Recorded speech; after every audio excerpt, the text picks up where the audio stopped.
नमस्कार भाइयों और बहनों, स्वागत है आपका जंगली मेडिसिन में। आज की ये जानकारी उन लोगों के लिए बहुत खास होने वाली है जो लिवर की कमजोरी, बार बार मुंह में छाले, स्किन की पुरानी समस्याएं, पेट की गड़बड़ी या शरीर में अंदरूनी गर्मी से परेशान रहते हैं। एक ऐसा पौधा जो अक्सर हमारे आसपास खेतों में, बगीचों में या खाली जमीन पर अपने आप उग जाता है, जिसे लोग साधारण घास समझकर अनदेखा कर देते हैं, लेकिन आयुर्वेद में इसे अमृत समान माना गया है। इसके छोटे छोटे फल देखने में तो मामूली लगते हैं, लेकिन इनके भीतर छुपी औषधीय शक्ति चौंकाने वाली है। ये वनस्पति आयुर्वेद में शरीर को शुद्ध करने वाली, खून साफ करने वाली और तीनों दोषों को संतुलित करने वाली मानी गई है। खास बात यह है कि इसका उपयोग प्राचीन आयुर्वेदिक ग्रंथों से लेकर आज के आधुनिक रिसर्च तक में मिलता है। ये वही पौधा है जिसे कुछ लोग जहरीला समझ लेते हैं और इसी वजह से इसका सही लाभ नहीं ले पाते, जबकि सही पहचान और सही मात्रा में प्रयोग करने पर यह शरीर के लिए अत्यंत लाभकारी सिद्ध होता है। आयुर्वेद में इस पौधे का संस्कृत नाम काकमाची बताया गया है। हिंदी में इसे मकोए कहा जाता है। कहीं कहीं इसे गुरकामी, कामुनी या काचमाची भी कहा जाता है। अंग्रेजी में इसे ब्लैक नाइटशेड कहा जाता है और इसका वैज्ञानिक नाम सोलेनम निग्रम है। यही इसका बोटैनिकल नेम है।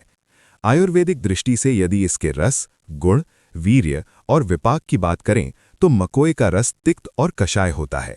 इसका वीर्य शीतल माना गया है और विपाक मधुर होता है। गुणों में ये लघु और स्निग्ध है। प्रभाव की दृष्टि से ये विशेष रूप से यकृत यानी लिवर पर कार्य करता है।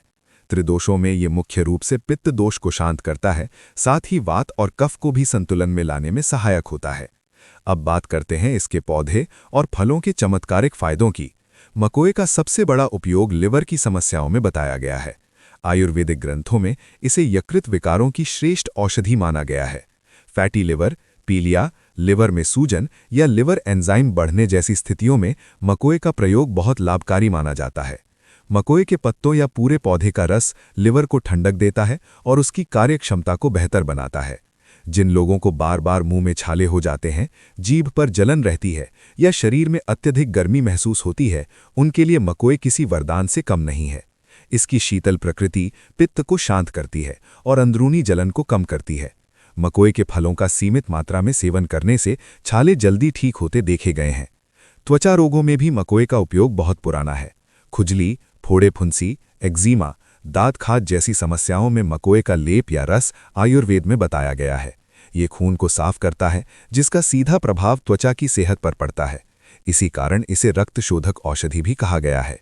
पेट और पाचन से जुड़ी समस्याओं में भी मकोए उपयोगी है। कब्ज, गैस, पेट में जलन या अल्सर जैसी स्थितियों में मकोए का काढ़ा या रस लाभ पहुंचाता है। ये आंतों की सूजन को शांत करता है और पाचन अग्नि को संतुलित करता है, न कि तेज करता है, जिससे कमजोर पाचन वाले लोगों को भी फायदा मिलता है। मूत्र संबंधी समस्याओं में भी मकोए का प्रयोग किया जाता है। पेशाब में जलन, बार बार पेशाब आना या मूत्र मार्ग की सूजन में इसकी शीतल तासीर राहत देती है। ये मूत्रल भी माना गया है, यानी शरीर से विषाक्त तत्वों को बाहर निकालने में मदद करता है। अब बात करते हैं इसके प्रयोग करने के सही तरीकों की। मकोए का सबसे सामान्य प्रयोग इसके ताज़े पौधे या पत्तों के रस के रूप में किया जाता है। लगभग 10 से 20 मिली ताज़ा रस सुबह खाली पेट या चिकित्सक की सलाह अनुसार लिया जा सकता है। यदि ताज़ा पौधा उपलब्ध ना हो तो सूखे मकोए के चूर्ण का प्रयोग भी किया जाता है, जिसकी मात्रा आमतौर पर 1 से 3 ग्राम तक बताई गई है, लेकिन ये मात्रा व्यक्ति की स्थिति पर निर्भर करती है। मकोए के पके हुए काले फलों का भी उपयोग किया जाता है। ये फल सही पहचान के साथ और सीमित मात्रा में सेवन किए जाएं तो लाभकारी होते हैं। कई क्षेत्रों में इन्हें सब्जी के रूप में भी पकाया जाता है, लेकिन कच्चे या अधिक मात्रा में इनका सेवन नहीं करना चाहिए। आयुर्वेदिक ग्रंथों जैसे भाव प्रकाश निघंटु और चरक संहिता में काकमाची का उल्लेख मिलता है, जहां इसे यकृत विकार, पित्त रोग और रक्त दोष में उपयोगी बताया गया है। आधुनिक शोध भी इस बात की पुष्टि करते हैं कि सोलेनम निग्रम में हिपैटोप्रोटेक्टिव यानी लिवर की रक्षा करने वाले गुण पाए जाते हैं। कुछ रिसर्च में इसके एंटीऑक्सीडेंट और एंटी इन्फ्लेमेटरी गुणों की भी पुष्टि हुई है।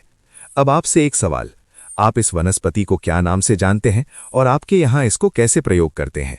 क्या आपने मकोए या काकमाची का कभी उपयोग किया है? आपको इससे कितना लाभ हुआ?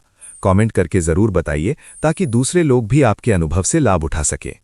अगर आपको ये जड़ी बूटी, दवा या पौधा कहीं नहीं मिल रहा है तो उसे आप ऑनलाइन खरीद सकते हैं। वीडियो का डिस्क्रिप्शन चेक करें।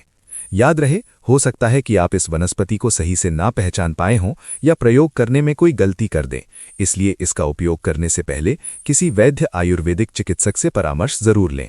ये जानकारी केवल आपके शैक्षणिक उद्देश्य के लिए दी गई है। वीडियो को लाइक करें, शेयर करें और अगर आपने अभी तक जंगली मेडिसिन चैनल को सब्सक्राइब नहीं किया है तो ज़रूर कर लें। उम्मीद करता हूं आज की जानकारी आपके लिए लाभकारी रही होगी। फिर मिलते हैं एक नई जानकारी के साथ नई वीडियो में। तब तक के लिए नमस्कार। जय आयुर्वेद।